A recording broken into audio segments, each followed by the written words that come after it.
And we are live. Welcome, mystery and thriller fans. I'm your on-air host, Sara DiVello, and I'm so excited to welcome historical thriller author Gabriel Valjan to the show, here to give us the inside scoop on his brand new book, The Company Files #3, The Devil's Music. Gabriel, welcome to Mystery and Thriller Mavens. Tell us about this book. Hi, Sarah. Thank you for having me. Yay. The book is the third in the series, and it is now set in 1953. It's immediately after the Rosenberg executions. Now, if you don't know that story, briefly, the Rosenbergs were a husband and wife team. They got accused of being spies for Russians. Allegedly, they stole atomic secrets, sold it to the Russians, got caught. There was a lengthy trial, and eventually they were executed. At that time, nobody really thought they were going to execute a husband and wife. They were also parents. So my story opens up immediately after the execution. And the major plot point here, and you can read the book as a standalone, is that this is the beginning of the early part of the CIA. So that's the title of the company. They were founded in 1948. So the characters you meet knew each other in Europe. So in the naming game, which was the second book, they kind of ran counter to J. Edgar Hoover. Now, J. Edgar Hoover, as you know, founded the FBI, worked his way up from being a fingerprint expert, became the head of the FBI. The problem is he did not want the CIA to exist. He wanted to control everything in law enforcement. So when the Rosenbergs were executed, the trial actually was run by Roy Cohn. Many of you might know Roy Cohn later. Roy Cohn was a legal mind, also a very vindictive person. He was part of Senator Joseph McCarthy's committee. If I step back for a second, Senator Joseph McCarthy came out in 1950 and he said, hey, I've got a list of 200 communists and they're in government. And Roy Cohn, along with others on a committee, started investigating people, grilling people. And they started off in Hollywood, went after the studios, actors, actresses, because a lot of script writers and actors experimented with communism in the 30s. A lot of them dropped it. But Roy Cohn basically took it and ran with it. Now, the problem is that when Joe McCarthy made this allegation, he never produced any of the names. So in a lot of ways, it's similar to what we have today for fake news, where if you just make the allegation, you don't necessarily have to prove anything. So the thing is with Roy Cohn is he led the prosecution that led to the execution of the Rosenbergs. So that gave him a lot of power, a lot of leverage. And in my book, the story basically goes, now he wants payback. He wants revenge on everybody he felt slighted or, basically were not cooperative with him. So he started going after people, and he was planning to go after one of my characters who was undercover in the naming game as a scriptwriter. He was trying to investigate a murder that had happened, and he ran afoul with Roy Cohn. So basically, what happens here is they decide that the way to be safe is to move everybody from LA to New York. So the most of the story takes place in off Broadway. That's their cover. They're going to do a play. And part of their logic of why they went to New York was because the McCarthy committee, even though they attacked Hollywood, a lot of writers fled east, and they were never successful on serving a subpoena in Manhattan. So they went back east basically to hide out. They take the team, another actress who was also a bullseye for Roy Cohn. Unfortunately, what they did not expect is that they were walking into the middle of a power struggle in the mafia. So if you kind of remember from The Godfather, where Don Corleone's big objection was he did not want to get involved in narcotics, that he did not want to get involved with drugs. A lot of that was sort of based on truth, although I think Don Corleone is kind of a mix of different mafia bosses. But the two main ones that I'm dealing with in this outing is you have Frank Costello, who is actually in prison, but he's accessible. He was very much against narcotics. And his logic was similar to, Vito Corleone was, if I get into this business, I'm going to alienate all the people that I'm friends with, judges, lawyers, politicians, because it's a dirty business. It's not like gambling where you make a choice. It's not like prostitution or the street rackets. So there was a sort of moral edge to it. So Costello was running one of the five families in New York. His opponent was Vito Genovese, who obviously was one of the earlier people. He wanted to go into narcotics. He saw it as lucrative. He didn't really care who he was selling it to. But the problem was, at that time, in order to do businesses and territories and do things, there was a commission. Each boss from each family had to sign off on what you were doing. And Vito did not have the approval of the commission to do this. So what he decided to do was try to take out Frank and Frank's allies. And my team of characters are caught in the middle of this, partly because off-Broadway was Frank Costello's territory. So I have a character who goes to Frank and says, hey, I need your permission that if I put my people here, no harm will come to them. Vito eventually finds out about it and starts interacting and starts messing up the works. So I don't want to give too much away, but there's your conflict. There's your team of characters. I have. Wow, Gabriel, I'm just gonna jump in really quickly and just welcome everyone who's watching with us on Facebook, on YouTube, Murder by the Books channels, my channels, wherever you're watching from. You're in the right place as we get the inside scoop on this McCarthy era historical thriller, The Devil's Music by Gabriel Valjan. So if you've been here before, you know how this works. And if you're new, welcome. We're so thrilled to have you. Here's how it works. Every Monday, I give you my two hand-picked featured authors, and you get to ask them anything.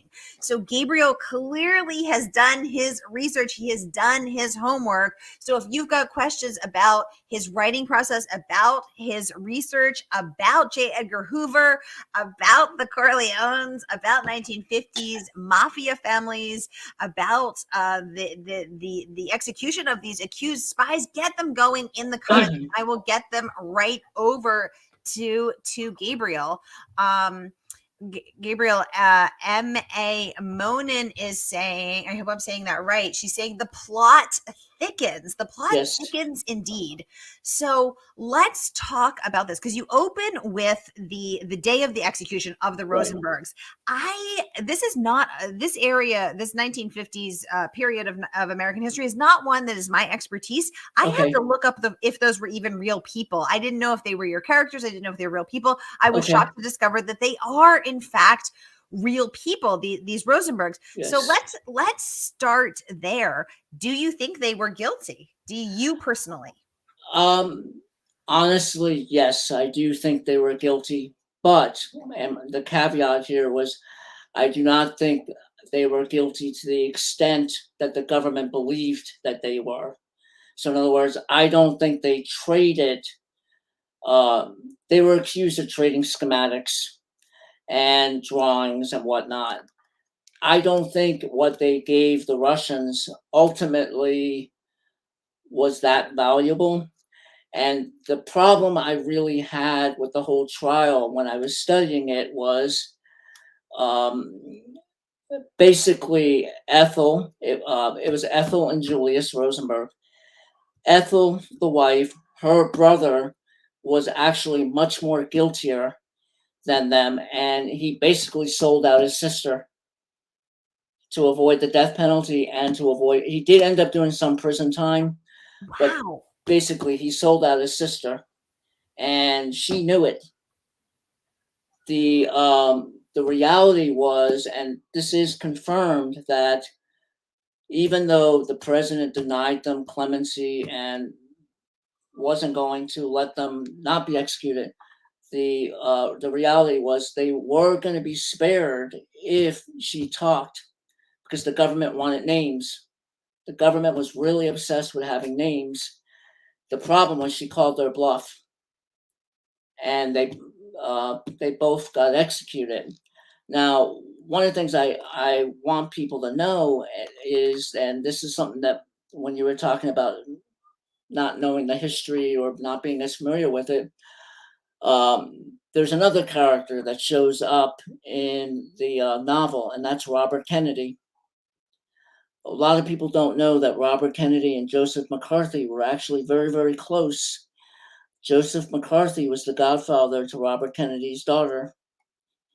So Robert Kennedy was working in the Brooklyn office, DA, and Joe called him up and offered him a job. So at this time, he was a young lawyer, in many ways like Roy Cohn, insecure. Robert Kennedy, and you know, a lot of people know Robert Kennedy and John Kennedy. The brothers were not that close at that time in their life. Robert was pretty much trying to make his own reputation. He was under the shadow of his father. His father publicly called him a runt. So Robert had a chip on his shoulder and had a lot to prove. So he took the job with Joe. McCarthy was planning to join the committee hunting Nazis, not Nazis, commies. The thing was, he thought when he saw Roy Cohn, they didn't know who was going to be the lead legal person. So Robert actually worked under Roy Cohn, and the two of them had a lot of battles. And ultimately, Robert Kennedy stepped away because he couldn't work with Roy Cohn. But I think that would be a nice unexpected surprise for readers, because I don't think a lot of people realize that Robert Kennedy was actually much more involved in the legal system. So you can understand why ultimately he became Attorney General under his brother. Wow. And I sort of set up in this book how Robert comes to know about the mob, because most people, if they know anything about Robert Kennedy, know that his biggest battles were against Jimmy Hoffa. That came a little bit later when he went after the Teamsters, and they basically became mortal enemies. Wow, this is absolutely fascinating. Melissa Watson saying, hi, Sara and Gabriel, joining us from Australia. Hey, Melissa, always great to have you. She's saying, wow, I know nothing of this, but very interesting. Melissa, I also know nothing of this, and I am fascinated. And oh my goodness, award-winning author Tracy Clark has entered the chat. Queen Tracy, welcome to the conversation. Thank you so much for joining us. Tracy is, of course, the award-winning author of many books, most recently Runner. She was on the show in July when Runner came out. Fabulous, fabulous book. She's saying that she is fascinated by the Rosenberg case. Tracy, tell us what fascinates you about it. I'm embarrassed to say I had heard of the Rosenbergs. I didn't really know who they were, what they were accused of, and I had no idea that they were accused spies selling secrets to the Russians. Gabriel saying he does think they were guilty, but not to the extent that the American government believed. The brother sold the sister out. The sister wouldn't give names. She called the U.S. Government's bluff, and they called her bluff, executing both of them. This is a crazy conversation already. Michele Houlihan, welcome to the conversation. She said, this is fascinating. I totally agree. This is absolutely too crazy to make up.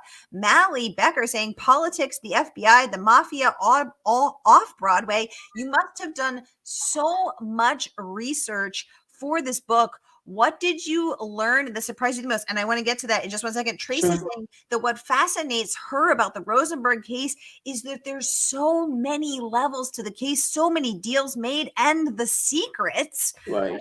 And I want to get to those levels in just 1 minute. Sure. Michelle saying from Canada, she's joining us from Canada. Michelle, welcome to the conversation. She said she wants to read it now. Michelle, you can. This book is for sale now. I'm going to plop the link in the comments. Let's get to Mally first. So, Gabriel, what did you learn that surprised you the most? Great question, Mally. There were two things that really surprised me. One, I sort of mentioned earlier, was I did not realize how badly Joe Kennedy, Sr., the father, how badly he treated his son.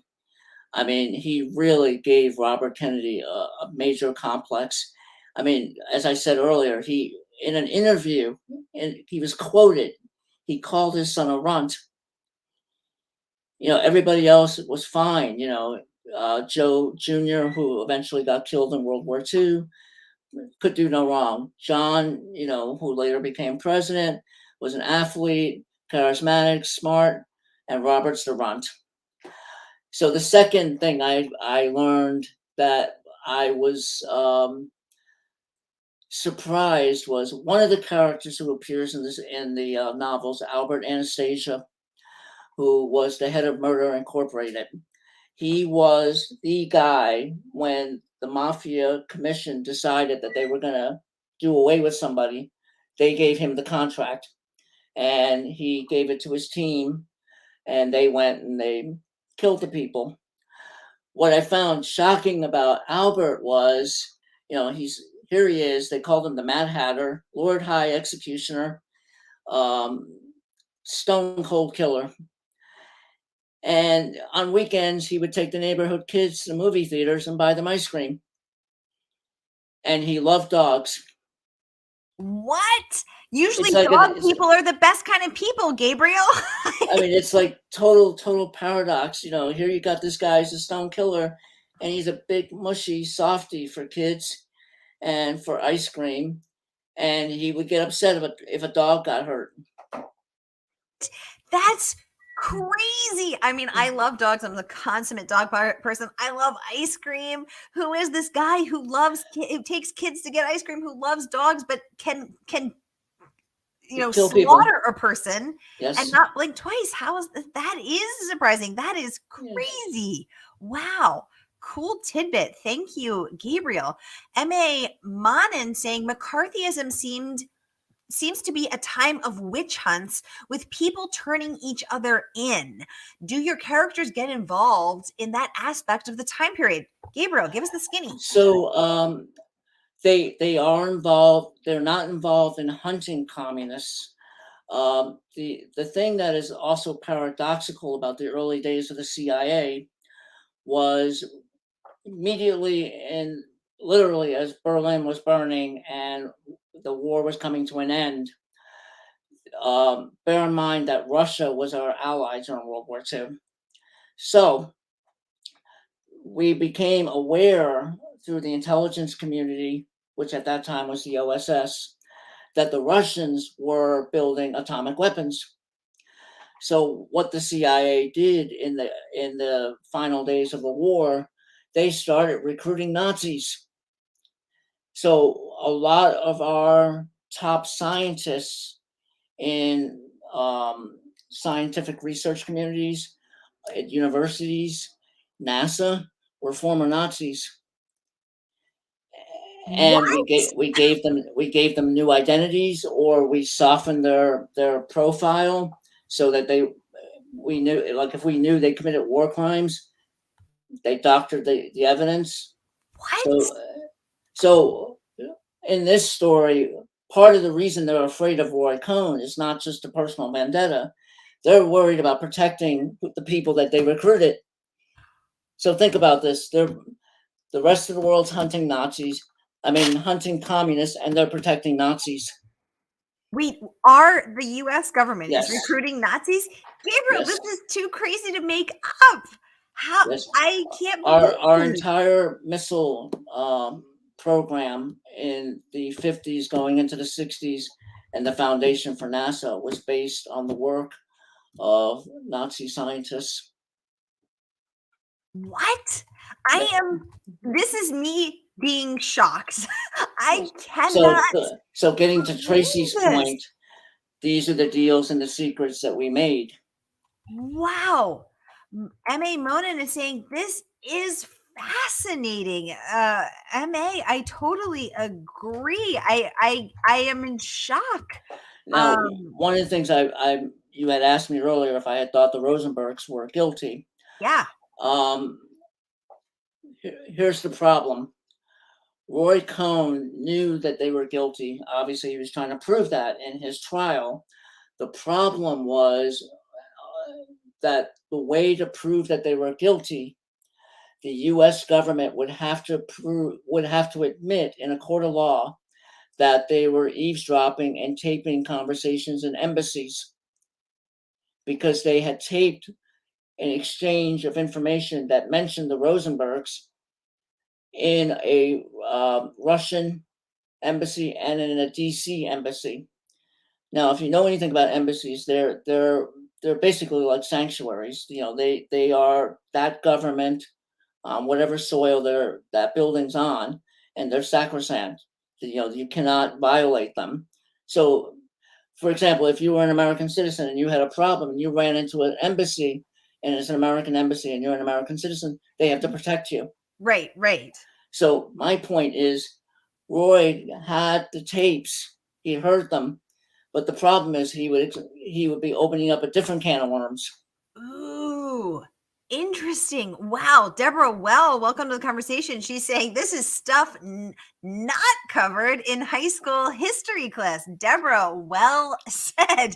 Gabriel, let's talk about your research process, because you must have a very thorough, very rigorous, intense process to be uncovering all of this crazy true stuff. How did you find the stuff that's not covered in history class? Well, not to sound like the X-Files, it is out there. You just have to know where to look for it. So where did you look for it? So I spent a lot of time in the library.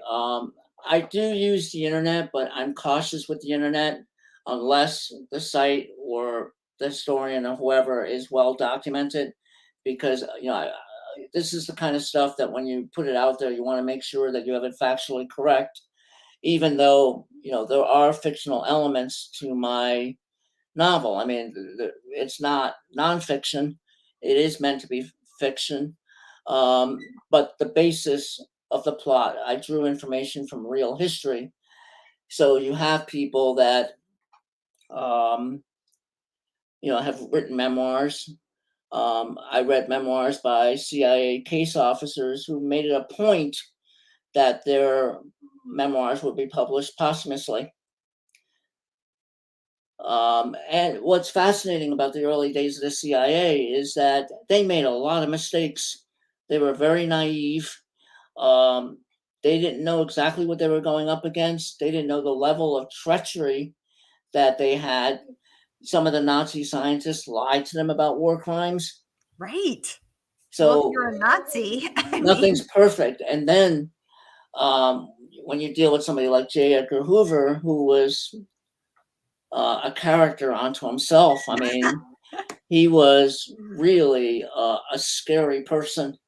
He was. What do you think was scariest? Well, one, he was overtly racist.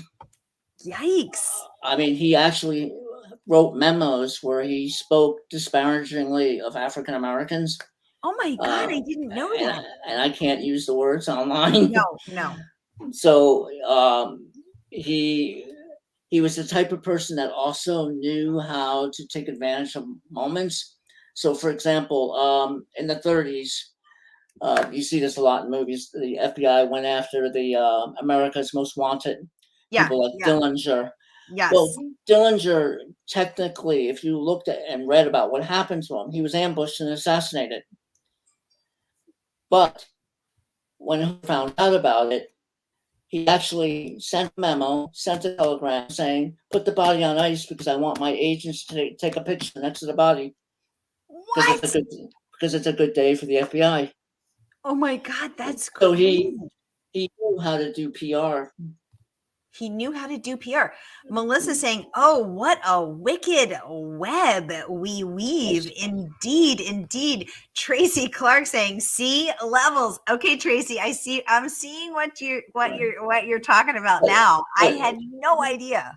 Wow. But you have to understand at that point in the 1950s, America at that point had just shifted from an agrarian society to a urban setting. We were the only country on the world theater stage that had our infrastructure in sound. So we were poised to be a world economic power. Russia, even though they lost the most people, they were rebuilding their society. I mean, Russia, like I said, was our ally during World War II. And then on a flip of a dime, they become our enemy. Right. Communism was a danger to democracy. Communism was a danger because communists is atheistic. So these were all elements that politicians exploited. So you had a new enemy, heightened patriotism, heightened paranoia, and we were ready to seize power because the rest of Europe was rebuilding. Wow.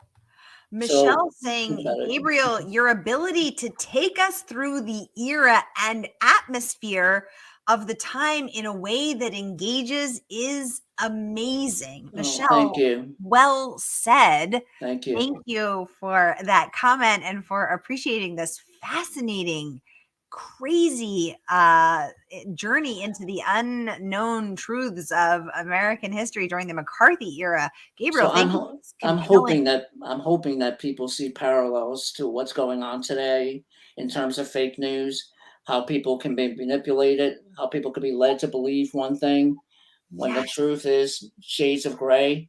And that was the thing I thought was very interesting about Roy Cohn and RFK and J. Edgar Hoover. It was a perfect storm of personalities because each of those men, they didn't see gray; they saw black and white. So that is very dangerous because they wanted to see what they wanted to see, and they excluded everything else from their field of vision. Interesting. Michelle also saying that perhaps some of the reasons that Kennedy was such an advocate for the underdog was because he had been in those shoes. His father, I'm learned tonight, used to call him the runt. That could not have been the runt of the family. Yikes. That's not kind. That must be very painful for a son to be called that. Gabriel, let's talk about Tracy Clark's comment earlier. So many levels to this case, so many deals made, so many secrets. So you've given us some of those deals. Okay. Not NASA, recruiting former Nazis. The Rosenbergs being tried, being caught on information illegally obtained through wiretaps to embassies, which are supposed to be sacred spaces. Then being in this rock between a rock and a hard place, in order to prosecute them, we'd have to admit where we got the tapes. What are some other shocking deals made, secrets to trace levels to the case? Give us the skinny. So during World War II, we really didn't know what the Germans were going to do. There was rumors of U-boats along the East Coast. One of the major fears that the U.S. government had was they felt that New York Harbor was not going to be safe because they had ships going in and out, passenger ships, goods, commercial goods, and stuff like that. So they went to the mafia and approached Lucky Luciano, who was doing a prison term for basically prostitution and tax evasion. And they said, can you guarantee us the safety of New York Harbor and put us in contact with your friends who are Italian to help us with the invasion of Italy? So Lucky Luciano, being quite savvy, said, well, I'm in prison. What can you do for me? So they said, well, you're in here for 20 or 30 years. I think he had at that point served 8 to 10. They said, well, we need to save face. So what we'll do is, if you can guarantee us what we want, we'll deport you. You don't have to finish your sentence. So they deported him back to Naples after the war, and he lived there from like 1946. I think he died in 1962. So the deal was made. There were Nazis that were caught in New York Harbor, courtesy of the longshoremen, who also worked with the mafia. So there's a funny Humphrey Bogart film called All Through the Night. It's kind of playing on that theme of Nazis infiltrating New York Harbor. They try to blow it up.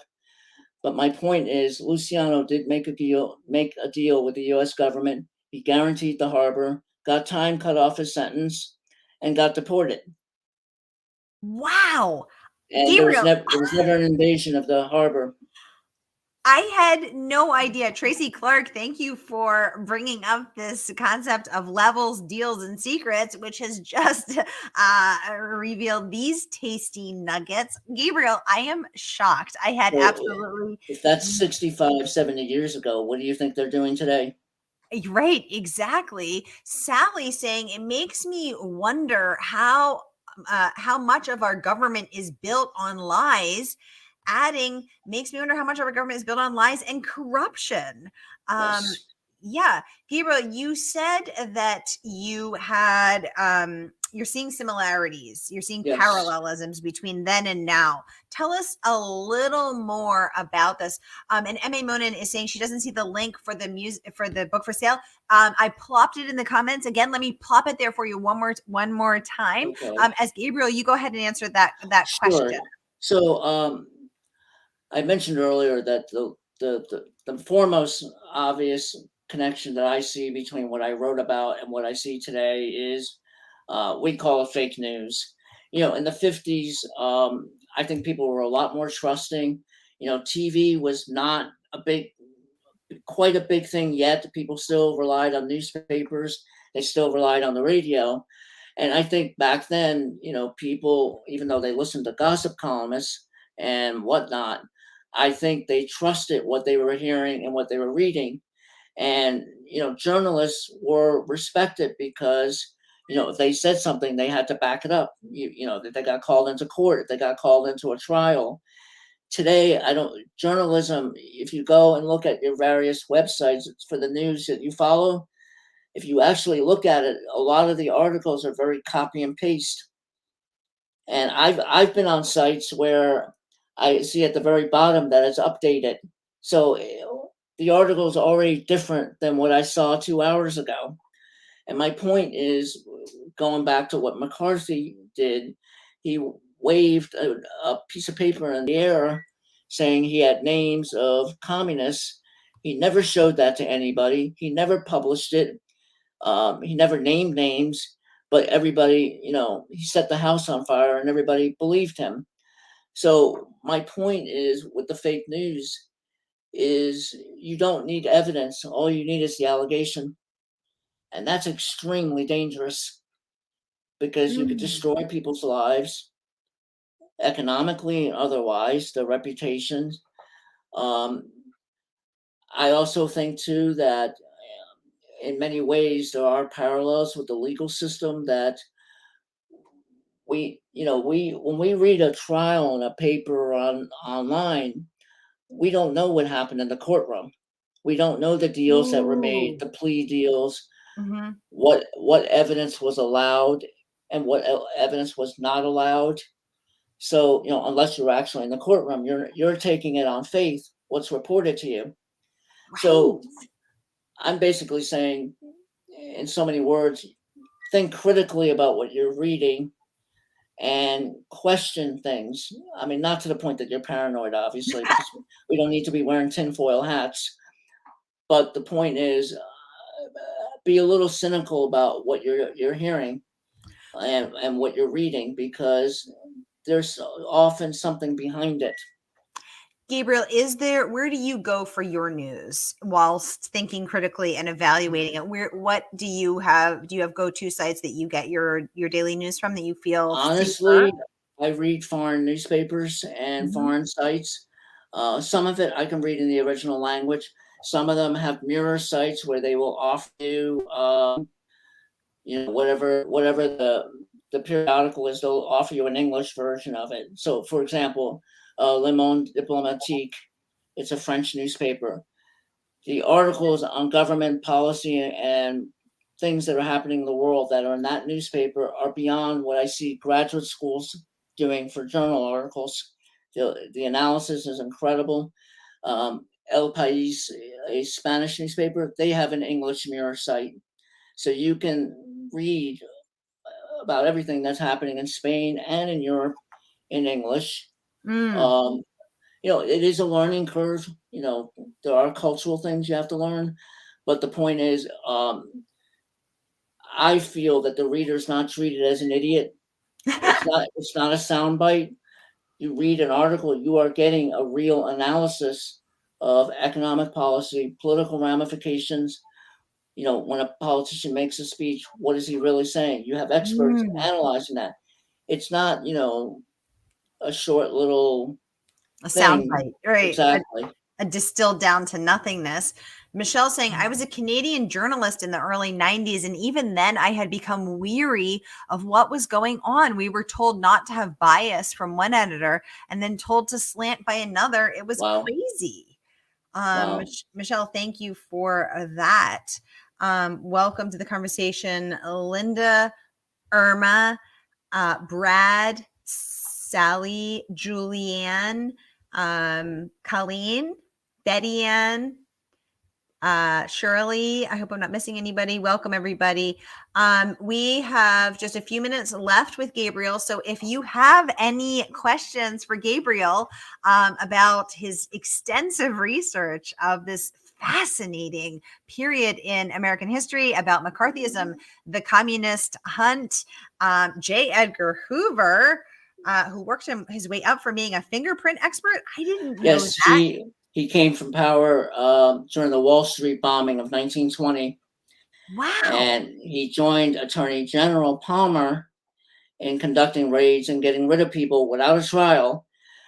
Those raids became the precursor to ICE. Those laws were on the book in 1917. So that's how Hoover came to power. But I want people to know there is some humor in my books. It's not all deadly serious. I mean, the people have fun. There is some humor. I mean, it's not all. Michelle would like to know, Gabriel, what are you working on next? Great question, Michelle. Thank you. So next for me is I have another book out in January, but it is not The Company Files. It's with a different publisher, Level Best Books. It's also the third in the series, and it's with a former cop, now detective, or PI, I should say, named Shane Cleary, and it's set in Boston in the 1970s, and it involves the murder of a Harvard student, and it has to do with a murder trial conviction, potentially wrongful conviction, and Shane is trying to right the scales. Other things you might want to know about Shane is he has a cat named Delilah. His best friend is gay. He's a Vietnam vet. He was sort of like Frank Serpico. He exposed corruption in Boston, so that puts him on the outs. His actual closest ally is a mafia don. So I bring you to 1970s. It is not politically correct, although I don't think it'll offend anybody, but I also want to remind people, we've come a long way. So I hope people get to see that in January and see another series at a different time period. Mally is saying it is a great series, your Shane series. She is a fan. Mally, thank you for the comment. Thanks for the feedback. Gabriel, Deborah is saying, what would we do without The Guardian in the UK? So few US news sources do real news anymore. Gabriel, your thoughts on The Guardian? I do read The Guardian. I mean, it is, as she pointed out, a UK paper. I also try to look for the Scottish papers. There's a lot to the UK, not just London, but it is helpful. I love their cultural articles. They, the way they cover theater, they cover shows, they go far more in depth. They do great book reviews. And yes, it is nice to see how they look at us on the other end of the telescope. Very cool. Michelle saying sharp and entertaining writing to sharpen the mind. I believe she's referring to your books there, Gabriel. Thank you. Michelle, thank you for the comments. Gabriel, I have to say, I'm just so fascinated by your extensive knowledge of the time periods that you write about. Just I love going down the rabbit hole with you on this fascinating journey. You guys, I think we have time for at least 2 more questions. So anyone who wants to ask Gabriel about anything about his Shane series, his Shane Cleary series, or the Company Files series, or his research, or anything, let me know. Melissa saying from Australia that this has been really eye-opening. Thank you, Melissa. You're welcome. Thank you. Been fascinating. It's been absolutely fascinating. And y'all, Gabriel likes to hang out on Twitter. So if you also like Twitter, please go head over. I'm going to plop his link right here in the comments. So you can give Gabriel a follow. You can keep up with all of the latest on his new book. So here is his link. If you like Twitter, come hang out there. Gabriel, you said you're still figuring out Instagram, but he is on there. So everyone check it out. Okay. Michelle saying this has been such a great interview. Yes, thank Gabriel, you. It's been fascinating. Thank you. Thank you. Okay. It's saying that my link didn't go through with the Twitter thing, so I'm going to post it again. Everybody, hang out with him. I'm going to share Gabriel's website as well. And there are excerpts for some of the books on the website if you want to look at them. Oh, very cool. Okay, so everybody, here is the homepage for Gabriel's website, so you can read excerpts of all of his books, his Company File series, his Shane Cleary series. Check those out as well. And Gabriel, Deborah, great question. Who are your favorite authors, Gabriel? Oh, just God. I always go back to Dashiell Hammett. I enjoy him. I tend to like writers that write very clean, elegant sentences. So I like Hammett. I do like Chandler. I also like Muriel Spark. I'm kind of blanking. I'll probably remember more after I leave, but maybe you could tweet it out, Gabriel, after if you think of it, because I always go blank when I think too. Okay, so I just make sure I got that. So Dashiell Hammett and tell me who else one more time. I said Chandler and Muriel Spark. And Muriel Spark. Okay, perfect. I'm probably misspelling all of these, but I'll come back and clean these up afterward. M.A. Monin saying, cool that you offer excerpts. Excuse me. She thinks it's very cool that you offer excerpts on your website. Okay. She'd like to know, do you recommend starting with the first Company File book first? Or you said they could be read out of order, but do you recommend it? They could be read standalone. Just as a quick overview, the first book is in 1948 Vienna. It's a lot of setup. You get to see the post-war environment. The main plot there is somebody's killing Nazis and they're trying to stop them because they're trying to recruit them. The second book, you're back here in the States. Walker, who is one of my characters, he goes undercover as a scriptwriter at Warner Brothers. And that draws from a lot of real Hollywood history. And then, of course, the third one now is post-Rosenberg execution. So the first one is a little, I don't want to say slower, it's a little bit more world building. And the second one is faster. And I think the third one's also a fast read too. Gabriel, so the Rosenberg investigations ending in their execution, yes, certainly starting book 3 off with a literal bang. What do you think will be the shocking, too crazy to make up inciting incident that will start the Company Files book number 4? Like, what thing are you going to shock us with next? I don't want to give away what would the opening be, but for the fourth one, I had thought about doing the story set in the Borscht Belt. in the 1950s. It's the And what is that? I don't know what that is. The Borscht Belt. If you've seen the movie Dirty Dancing.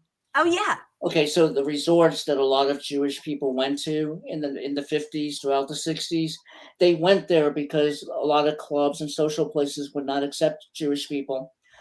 But the point was, this is where they had entertainment, restaurants, clubs, great entertainment.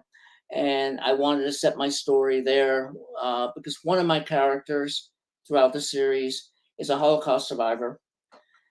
And I was going to have him have a more active role in that particular outing because he's going to try to recruit somebody. Very cool. Michelle saying, fantastic jumping off point for book 4. I hope you do it. Michelle, yes. Speaking on behalf of all of us, absolutely. I love that.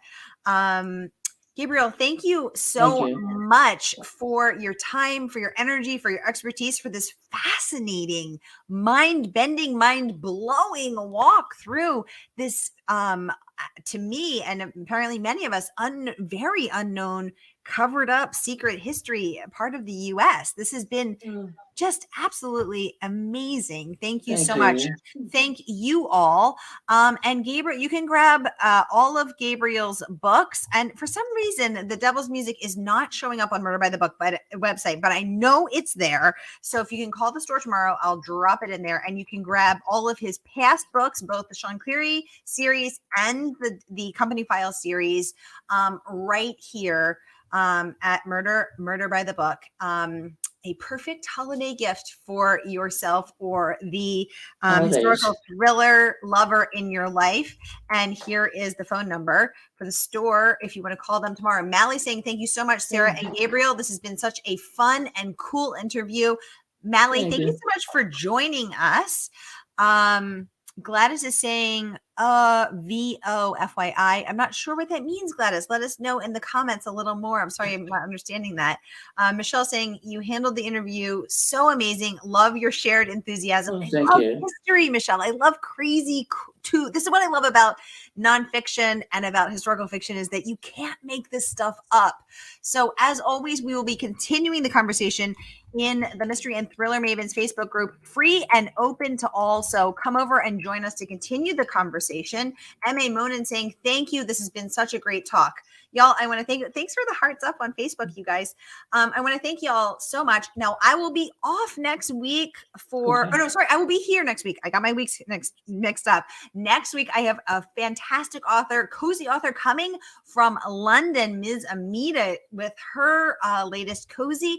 And I have Karen Oden with her historical thriller. So I will see you next week for hashtag Mystery Monday, because you know Mondays can be murder. Have a great night, everybody.